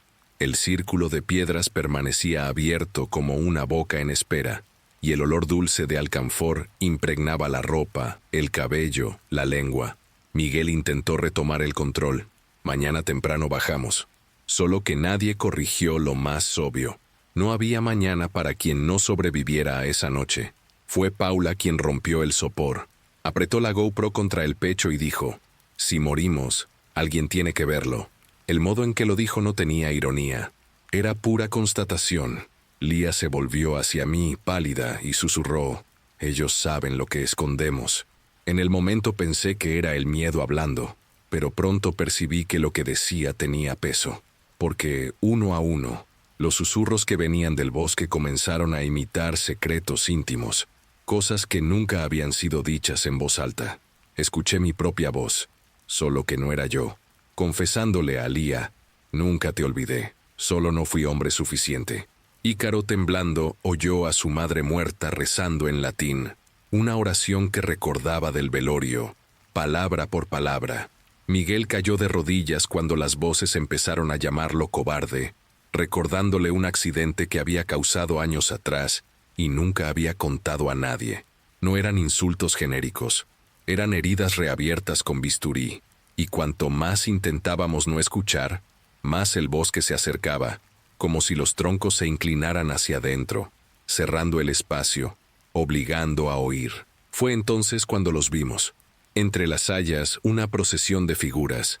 No eran sólidas, no eran humo, eran algo en medio, como negativos quemados de personas, temblando en silencio. Algunas parecían niños de la mano, otras, mujeres con claveles en la boca, otras aún, cuerpos encorvados como si arrastraran cadenas invisibles. Venían en filas irregulares y se detenían siempre a unos metros de nosotros, los rostros borrosos como fotos chamuscadas. Y en medio de ellas, Sara. El cuerpo estaba allí, pero el rostro parecía desplazado, los ojos demasiado abiertos, sin luz, repitiendo el murmullo colectivo, «Devuelvan lo ofrecido». Paula filmaba en convulsiones, temblando. Tomás lloraba en silencio, un llanto sin sollozo, lo que era más aterrador que un grito. Lía me agarró el brazo con tanta fuerza que sentí sus uñas rasgarme la piel. Ícaro comenzó a repetir un «Padre nuestro», sin fin, atropellando las palabras, escupiendo sílabas. Las figuras se detuvieron frente al círculo, y entonces, las piedras, aquellas mismas piedras antiguas, se movieron de nuevo, cerrándose. Ya no boca, sino tumba, y en el centro, las cenizas se encendieron en un brillo rojo como brasa reanimada. El olor a alcanfor se mezcló con carne quemada, y una voz, esta vez única, pesada, viniendo de todos lados y desde dentro de nuestro pecho, preguntó: ¿quién paga la deuda? Quisiera decir que fui valiente. No lo fui. Cuando aquella voz preguntó: ¿quién paga la deuda?, tuve el impulso infantil de buscar a un adulto. En Ordesa no hay adulto, solo contador. Es un lugar que mide a la gente con la frialdad de un río en deshielo. La pregunta no era para el aire, era para nosotros 7, y el aire solo la cargó. Paula dio 2 pasos hacia atrás, la GoPro pegada al pecho, la lucecita roja parpadeando en medio de las sombras, como un corazón fuera del cuerpo. Tomás, con su manía de nombrar, dijo: no existe deuda. Y el bosque respondió sin voces, respondiendo con peso. La palabra deuda cayó en mi cabeza como un casco de plomo. Sentí que las rodillas me fallaban. El viento sopló del lado contrario, como si el valle respirara hacia adentro. Miguel me miró a mí y a la abertura recién cerrada del círculo de piedras. Miró como quien pesa sacrificios en la carnicería. No somos nosotros los que decidimos, dijo, y entendí que el escéptico allí no era Tomás, era Miguel. Escéptico del tipo antiguo, que no duda de lo invisible. Negocia con él. Lía apretó mi brazo. Mírame. La miré. Su rostro cargaba esa valentía torcida de quien siempre caminó un paso adelante de mí. Miedo en los ojos, mentón firme. Ellos saben lo que debemos. Y saben quién sacó. ¿Quién sacó qué?, pregunté, ya sabiendo la respuesta y tratando de alargar 5 segundos más de ignorancia. Paula, sin soltar la cámara, señaló mi propia mochila tirada cerca de la fogata apagada. Abre. Para con eso, intenté reír. No hay nada ahí. Ábrela, Renato. Y fue el tono de Lía lo que me cortó. No era un pedido, era una orden. Me agaché. El cierre parecía pegarse al tejido como boca seca. Revolví las cosas como quien busca una excusa. Saco de dormir, calcetines, navaja, botella. El olor a alcanfor vino de dentro. Lo sentí antes de verlo, y entonces mi mano tocó el hierro, helado y gastado. Cavé un poco más y lo saqué. Un clavo oxidado con la cabeza aplastada y astillas de corteza pegadas en la rosca. Corteza aún húmeda, viva. Me quedé quieto, sosteniendo esa cosa que no recordaba haber tocado. Yo no sé. Fue cuando fueron a buscar agua, dijo Ícaro, la voz en un hilo. Desapareciste unos minutos más. Pensé que estabas meando. Yo no. No importa si recuerdas, cortó Miguel, sin crueldad, pero sin pena. Aquí, recordar es lujo. El lugar elige a un distraído. Siempre elige. Las sombras entre las hayas se espesaron, y las figuras reaparecieron, desenfocadas como negativos quemados. Niños de la mano, mujeres con claveles en la boca, hombres encorvados como si cargaran andas invisibles. En medio de ellas, Sara, la piel gris y humedad en las pestañas, repitiendo con la boca floja: devuelvan lo ofrecido.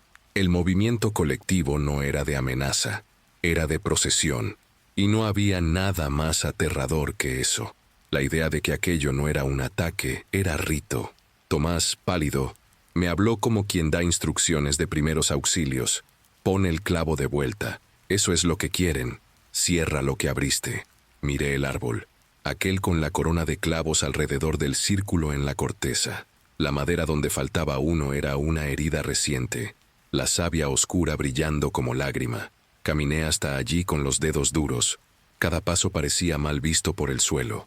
Levanté el brazo con el clavo y, por un instante, vi mi propia mano como cosa ajena. La uña sucia, el temblor, el corte pequeño en el índice. El clavo tocó la madera y rechazó. No había rendija que lo aceptara, como si el árbol hubiera cerrado el cuerpo contra mí. Empujé con fuerza. El hierro hizo ruido de diente rechinando. Un tirón me subió por el antebrazo hasta el cuello. Sentí sabor a sangre en la boca. El clavo entró 1 centímetro y se detuvo. El viento pasó y oí, lo juro, un murmullo de desaprobación. Un no dicho por muchas bocas sin aire. Miguel se acercó. El hierro frío no entra. Esto no es carpintería, es voto. Miró la brasa tímida aún viva bajo las cenizas. Arrebató mi navaja.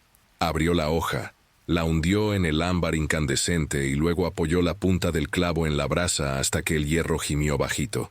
El olor que subió fue dulce y equivocado. Aquí no es la iglesia, pero aprendieron rápido con la santa, dijo Miguel sin mirarme. Hierros calientes, clavos, nombres. Orosia ataba lo que el exorcismo no expulsaba. Paula filmaba. El audio de la cámara captó el susurro que ningún oído quiso asumir.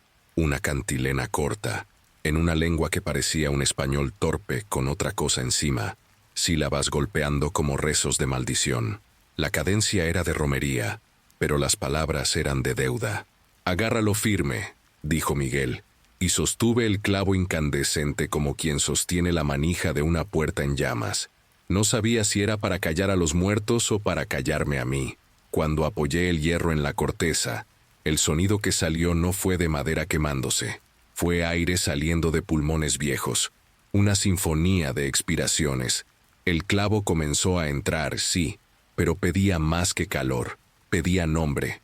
Lo entendí sin que nadie me lo explicara. La voz que salió de mí no parecía mía. Era mía, pero más antigua, más honda. «Soy Renato, fui yo quien lo sacó». Decirlo en voz alta fue como ponerme en la boca del círculo. Sentí que el campo del valle cambiaba, como si la pregunta «¿quién paga?»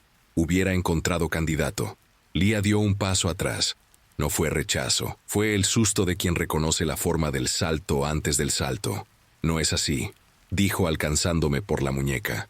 «No es sangre de mártir, es recuerdo». No entendí. ¿Recuerdo de qué? Ella miró la GoPro parpadeando. «Graba ahora», pidió a Paula. «Graba ahora». Paula bajó la cámara, los dedos temblorosos en la tapa del lente. Buscó algo en el menú.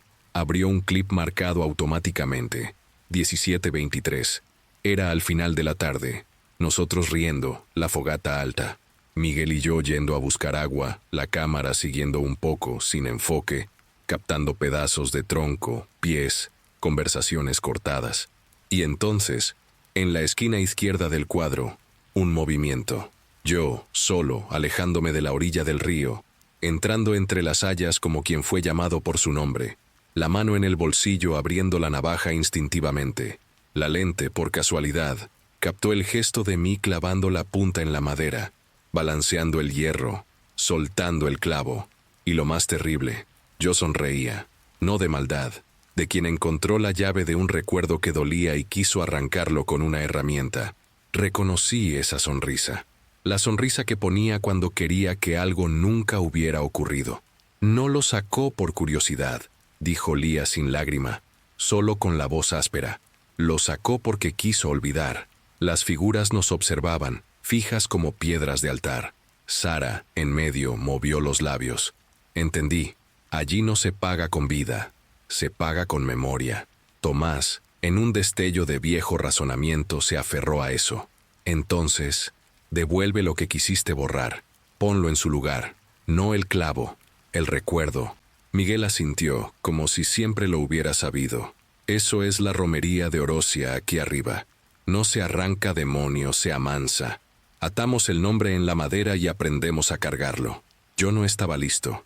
¿Qué era lo que había querido borrar al punto de dar la espalda a mí mismo? El rostro de Lía me salvó del teatro. Ya habíamos tenido la mitad de esa conversación 1000 veces. La miré y entendí. Te dejé. Me largaste sin decirme que tenías miedo, corrigió ella, sin crueldad. Y me dejaste cargando sola la casa. Los silencios, lo que yo tampoco dije. Nos volvemos ofrenda cuando fingimos que no debemos nada. El bosque no sabe de nosotros dos, pensé. El bosque solo sabe de formas. Quitar, negar, esconder. Y sabe cobrar con el lenguaje de las cosas. Clavos, rezos, piedras, nombres. Paula acercó la lente a mi rostro. Quise odiarla por eso, pero entendí. Si no lo decía en voz alta allí, iba a seguir debiendo. Todo mi cuerpo hormigueó con el calor del clavo y el frío del valle. Apoyé la frente en la corteza, el metal aún chisporroteando en mi mano, y hablé bajo, sin efecto. Quise que fuera como antes. Te quería sin tener que ser otra persona. Cuando no se pudo, fingí que no había pasado. Arranqué el clavo que nos ataba porque dolía admitir. Y te debo lo que quité. Decirlo en voz alta. Golpeé el clavo con la palma de la mano. Entró más. El círculo en la madera se completó. El árbol suspiró como animal cansado. Las figuras dieron medio paso atrás, lentamente, como velo de imagen con interferencia. La abertura en las piedras del suelo, la boca, crujió apenas, indecisa, y por un segundo creí que era eso, que bastaba la confesión. Fue entonces cuando el río habló más alto que todo. No es metáfora. El agua subió un tono, hizo armonía, y en medio de la armonía oí 7 nombres, los nuestros, dichos como quien llama lista: Renato, Ícaro, Lía, Paula, Miguel, Tomás, Sara. En la 7ª llamada, un vacío. El bosque es un libro de cuentas. La línea de Sara estaba en negativo. No fue computada como de vuelta. Y fue entonces que vino la revelación, del tipo que rompe las costillas por dentro. La Sara que nos miraba desde la procesión no estaba del otro lado, estaba del nuestro. Lo que se habían llevado no era cuerpo, era voz. Le habían quitado lo que hacía de ella, la forma específica en que nombraba el mundo. El envoltorio quedó. No quieren la vida, susurró Paula. Quieren lo que nos da nombre. Pensé en correr, porque escapar con vida y sin voz todavía es vida, ¿no? Y entonces la cosa me devolvió la mirada. No una figura, no un rostro, el valle. Tuve la sensación de estar al borde de un precipicio y de que el abismo tenía columna, que me observaba con el interés que solo las cosas muy antiguas tienen cuando reconocen una repetición. Entendí, no con palabras, sino con ese saber que vive detrás de la nuca, que esa escena ya había ocurrido, que otros grupos, iguales a nosotros en disposición, arrogancia y dolor, habían acampado en la misma hierba, calentado el mismo hierro, dicho los mismos nombres, hecho las mismas promesas, y que nunca terminaba, porque siempre alguien arrancaba un clavo intentando resolver lo irremediable en soledad. Hay otra forma, dijo Lía, y sus manos estaban firmes en mi muñeca. Él lo sacó, rebatió Tomás. Una justicia de planilla. Yo lo pedí, devolvió Lía mirándome.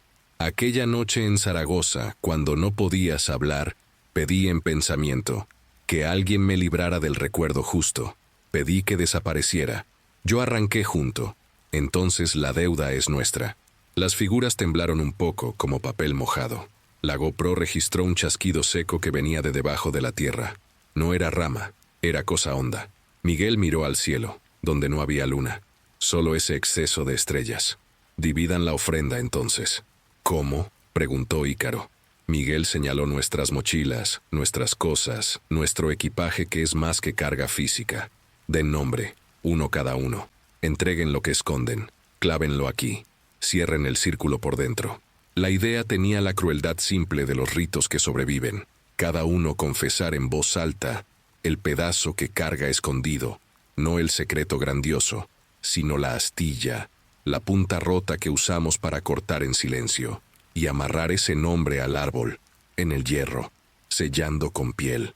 Nadie necesitó decir con sangre. El cliente siempre sabe el precio antes de preguntar. Ícaro fue primero, porque a veces el más gentil es el más fuerte. Tengo rabia de todos los que pueden dormir.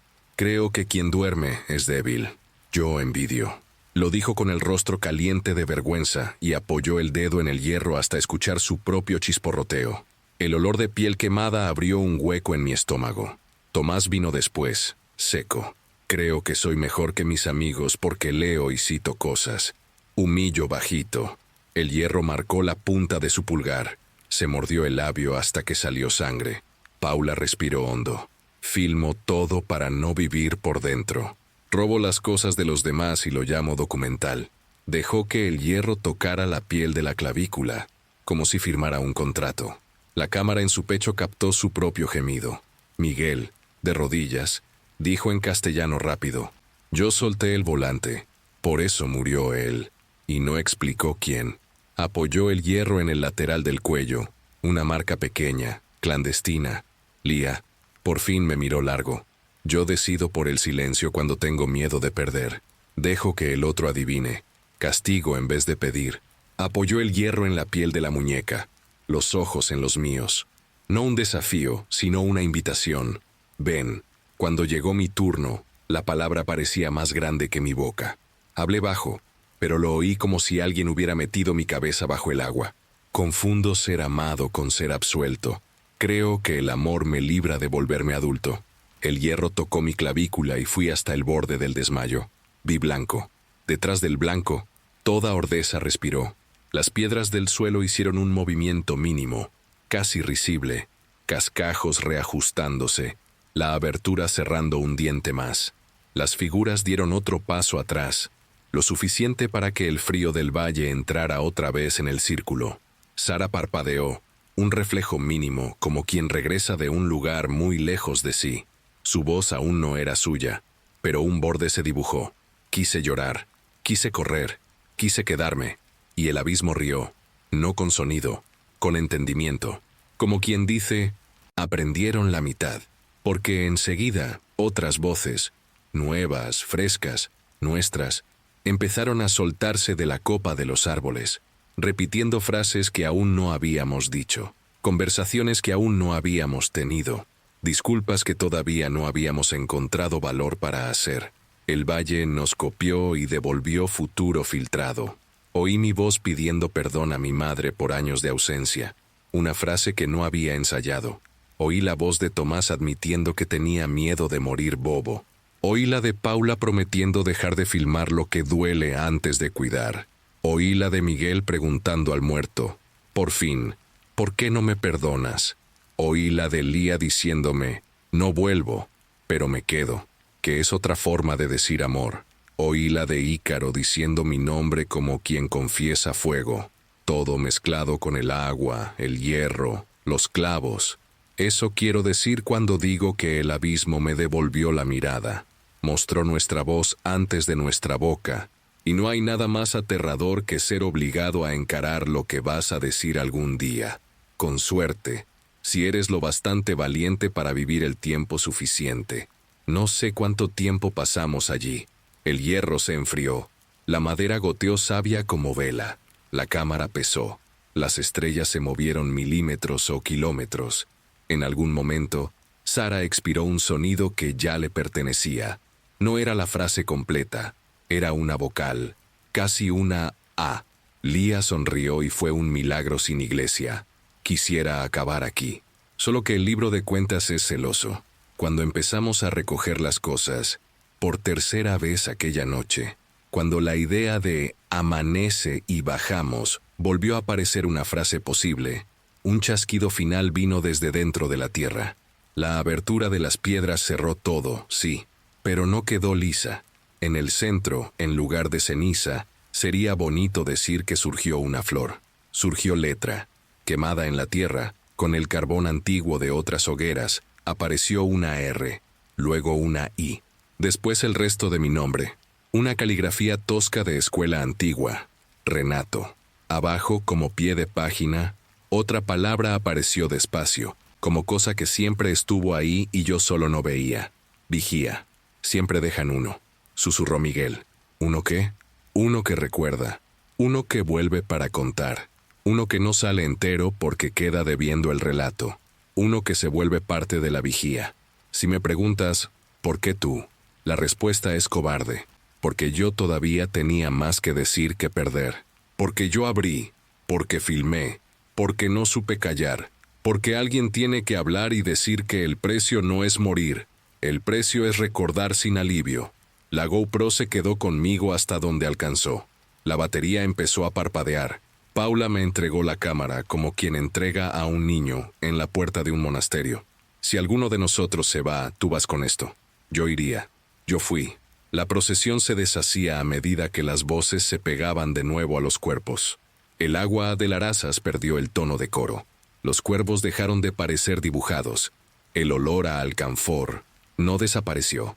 Se posó, como quien se sienta en una silla de mimbre y dice, no he terminado. Cuando empezamos a descender, no amanecía. Clareaba por dentro. Cada paso tenía un peso distinto, como si camináramos sobre hojas de papel muy finas que podían rasgarse. Yo cargaba la cámara y el nombre quemado en la clavícula. En el bolsillo, sin que me diera cuenta, el clavo viejo no quedó. Cuando metí la mano ya no estaba. En su lugar, un grano de savia endurecida, negra, lisa, perfecta. Un ojo. Casi lo tiré. Lo guardé. Hoy, mientras hablo, es frío como piedra de río. Devuelvan lo ofrecido, dijo alguien por última vez, pero esta vez no vino de afuera, vino de mí. Entendí lo que la frase quería desde el principio. Devuelvan lo que prometieron cuando dijeron yo una vez. Devuelvan el nombre al cuerpo. Devuelvan la voz a la boca. El resto es cuenta. Así fue como el abismo devolvió la mirada, regresándonos uno a uno y dejándome a mí el oficio que estoy cumpliendo ahora. Alguien tiene que quedarse señalando la herida en la corteza y diciendo, aquí se arrancó y se volvió a colocar. Aquí siempre se arranca y se coloca. Quien venga, que lo sepa. No se lleva nada de Ordesa, ni clavo, ni piedra, ni silencio. Solo el peso de lo que eres cuando nadie te ve. Y si por casualidad escuchas tu nombre pronunciado por el río, no respondas con ¿quién está ahí? Responde con yo. A la deuda le gusta la palabra clara.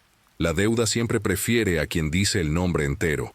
Cuando descendimos de Ordesa, no era amanecer, era un resto de noche que no se movía. La luz parecía empujada desde dentro de la cabeza, y no desde afuera. Yo ya no estaba seguro de si caminaba hacia abajo, o si el valle era el que me escupía. Es difícil de explicar. No existe volver de un lugar que traga nombres. El grupo ya no era el mismo. Sara caminaba entre nosotros, pero con la boca cerrada, como si la voz hubiera quedado cosida en la garganta. Paula sujetaba la cámara apagada, los ojos fijos en la nada, y me di cuenta de que eso, filmar, había sido su manera de protegerse. Ahora, sin grabación, parecía desnuda. Tomás caminaba con las manos en los bolsillos, los labios mordidos hasta sangrar, sin broma, sin corrección, solo masticando un silencio enorme. Ícaro ya no rezaba, solo repetía, despierta, despierta, despierta, como si estuviera atrapado en un sueño del que no podía salir. Miguel guiaba, pero de un modo extraño. Ya no miraba hacia adelante, miraba al suelo, como quien sigue huellas que solo él ve. ¿Y Lía? Lía caminaba cerca de mí, pero cada vez que nuestros hombros se tocaban, el contacto me recordaba, no volviste entero. Lo sabía. El valle me había escogido para vigilar. No era premio, era castigo. Las cicatrices no eran solo de piel.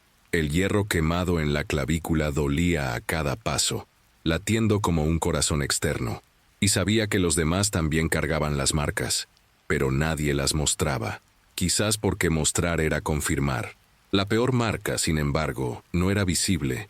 Era la sensación de que el bosque nos había dejado copias de nosotros mismos, como si los originales siguieran de pie, arrodillados frente al círculo, y lo que caminaba ahora fuera solo negativos, revelados a la fuerza. En medio de la vereda, oímos un ruido de piedras rodando. Instinto colectivo, nos giramos todos, y allí estaba, el círculo de cenizas. No importaba cuánto hubiéramos caminado, nos esperaba en cada curva. Miguel soltó una maldición baja. Paula vomitó en el monte. Era como andar en círculos en un tablero que no deja piezas salir. Ordesa nos sostenía como un libro que no quiere cerrarse. Fue Lía quien rompió el hechizo, o lo que quedaba de nosotros. Se detuvo en medio del sendero. Nos miró a todos y dijo, ya morimos aquí, no es la bajada la que nos va a salvar. La frase cayó como un disparo. Tomás lloró de rabia. Ícaro sacudió la cabeza como un niño que no acepta. Yo solo sentí la verdad en la boca, metálica, inevitable. Aún así, seguimos. Cada paso parecía observado. El aire cambió. El olor dulce a alcanfor volvió, mezclado con tierra mojada. Yo sabía lo que venía. Ellos. Y vinieron. Las figuras, otra vez, solo que esta vez no se quedaron al margen. Invadieron el camino, caminando entre nosotros, atravesando nuestros cuerpos sin pedir permiso. Frío absoluto en cada paso. La procesión ya no era de ellos, era nuestra. Cada rostro borrado parecía cargar a uno de nosotros en el futuro. Vi a mí mismo allí, pálido, sin ojos, sosteniendo la GoPro. Vi a Miguel con la boca cosida. Vi a Lía arrastrando cadenas invisibles. Vi a Sara eternamente sin voz. Y entendí. No era amenaza, era destino. Paula rompió el silencio primero. Si suelto esta cámara, me llevan. Entonces no la sueltes, dije sin creerlo. Pero la batería ya se acabó. Rió corto. ¿Qué queda cuando filmas en la oscuridad? La respuesta vino rápido. La cámara se encendió sola. La lucecita roja parpadeó. Y la pantalla mostró. No a nosotros. Mostró la fogata aún encendida, como si estuviéramos atrapados en la primera noche. Mostró a Sara sonriendo, viva. Mostró a Lía tocándome el brazo, como si nada hubiera pasado. Mostró a Miguel riendo, un bucle de nosotros que nunca volveríamos a hacer. Paula la dejó caer. La cámara se partió en dos, y los espíritus se inclinaron, recogiendo ese pedazo como quien recoge una ofrenda aceptada. Nos quedamos quietos, hasta que Miguel dijo lo que todos temían. No quieren que nos vayamos, quieren que sigamos. Y fue así como descendimos, no hacia afuera sino hacia adentro.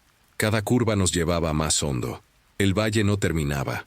El mapa estaba equivocado. El tiempo también. No sé cuánto caminamos.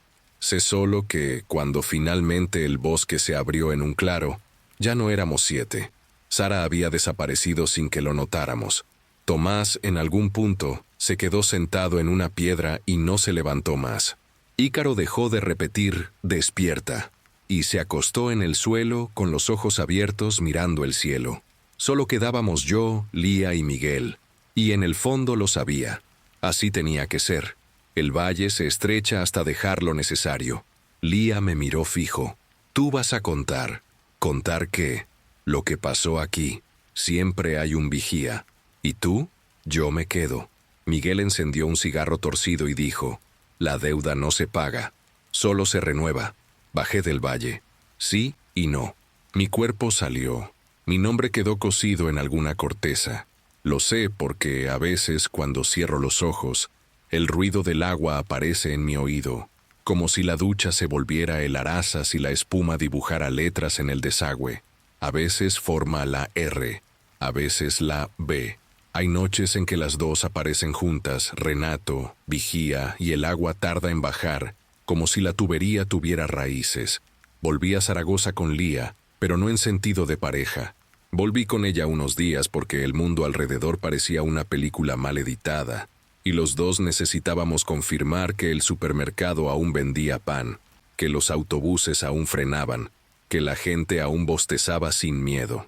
La primera noche en mi departamento fue una broma de mal gusto. Cada mueble tenía otro peso. El colchón, otro relieve. La ventana, otro viento. Dormir no fue opción. Nos quedamos sentados en la cocina, sin música, sin tele, sin hacer la charla fácil de «ya pasará». La palabra pasar en Ordesa es casi blasfemia. No pasa, se asienta, se vuelve fondo de olla. Puedes lavar, pero siempre queda una costra negra pegada. Intenté escribir los nombres.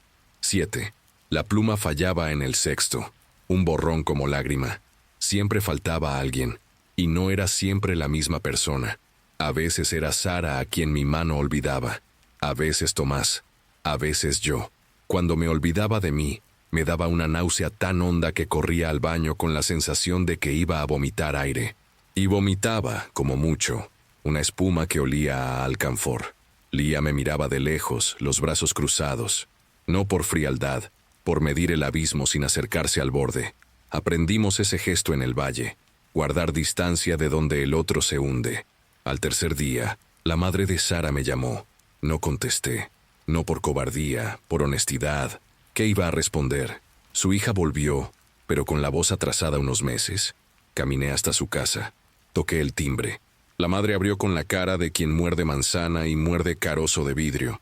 Le dije, ella está. Y dejé la frase incompleta, porque era lo mejor que podía prometer. Va a llegar por partes. Añadí. No sé cómo lo entendió, pero lo entendió. En lugar de preguntarme cómo así, me ofreció un vaso de agua. No lo bebí. El agua es complicación ahora. Salí de allí con un peso menos y 2 de más. En el camino, un hombre me paró en la vereda. Típico excursionista de fin de semana. Botas limpias, mochila nueva. Ese brillo en los ojos de quien cree que la montaña es terapia barata. Voy a Ordesa el sábado. Trilla tranquila, ¿no? Le dije que no. Se rió, pensando que era exageración. Tranquila no es bonita, ve con guía. Iba a decir ve con santo, pero me lo tragué. Uno aprende a dosificar el sarcasmo cuando descubre que el mundo responde literal a veces. La semana siguiente, soñé con el árbol.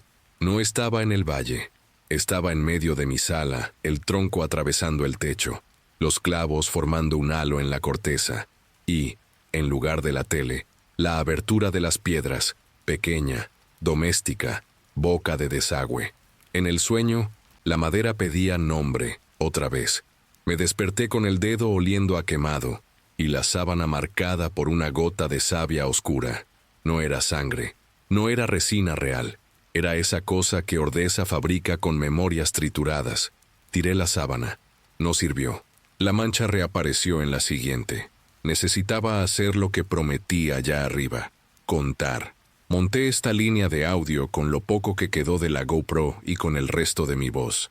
Si te parece raro que diga poco, es porque nunca viste una cámara luchar contra el olvido. El archivo se borra por dentro. Los cuadros se vuelven ceniza. El audio, cuando sobrevive, viene lleno de ruido de agua y de frases que aún no habíamos dicho. La GoPro aprendió un truco en el valle. Grabar lo que todavía va a confesarse. Hay una parte, que no voy a soltar entera, en la que la voz de Miguel pregunta, ¿me perdonas? Por algo que no había contado, y solo días después, en un bar, lo contó. La cámara grabó la culpa en la noche equivocada. Ordesa es puntual en el atraso. Lía, poco a poco, volvió a su casa. Yo no le pedí que se quedara. Ella no me pidió que fuera. Dejamos que la herida respirara. Hablamos por mensajes cortos. Ese diálogo de quienes conocen los silencios. ¿Comiste? ¿Dormiste? Hoy habló el río. A veces yo respondía con audio vacío. Solo respiración. Era nuestro código de estoy aquí y no sé qué decir. Otros días, la valentía llegaba entera y nombrábamos te amé mal. Yo también. Dejemos que lo correcto crezca. Sonaba tonto fuera de contexto. Dentro de Ordesa, era rezar. Quien ya puso hierro caliente en su clavícula, sabe que la palabra simple sostiene ingeniería pesada. Miguel me llamó para un café. Llegó con la misma chaqueta de montaña y un olor nuevo a tabaco que no le combinaba. Se sentó, encendió otro cigarro y habló sin mirarme a los ojos. Hubo gente antes de ustedes. Hay gente siempre. Pero nunca vi al círculo pedir memoria con tanto apetito. Le pregunté si creía que fue culpa nuestra, por haber filmado, por haber hablado en voz alta. Encogió los hombros. La montaña no quiere explicación, quiere rito.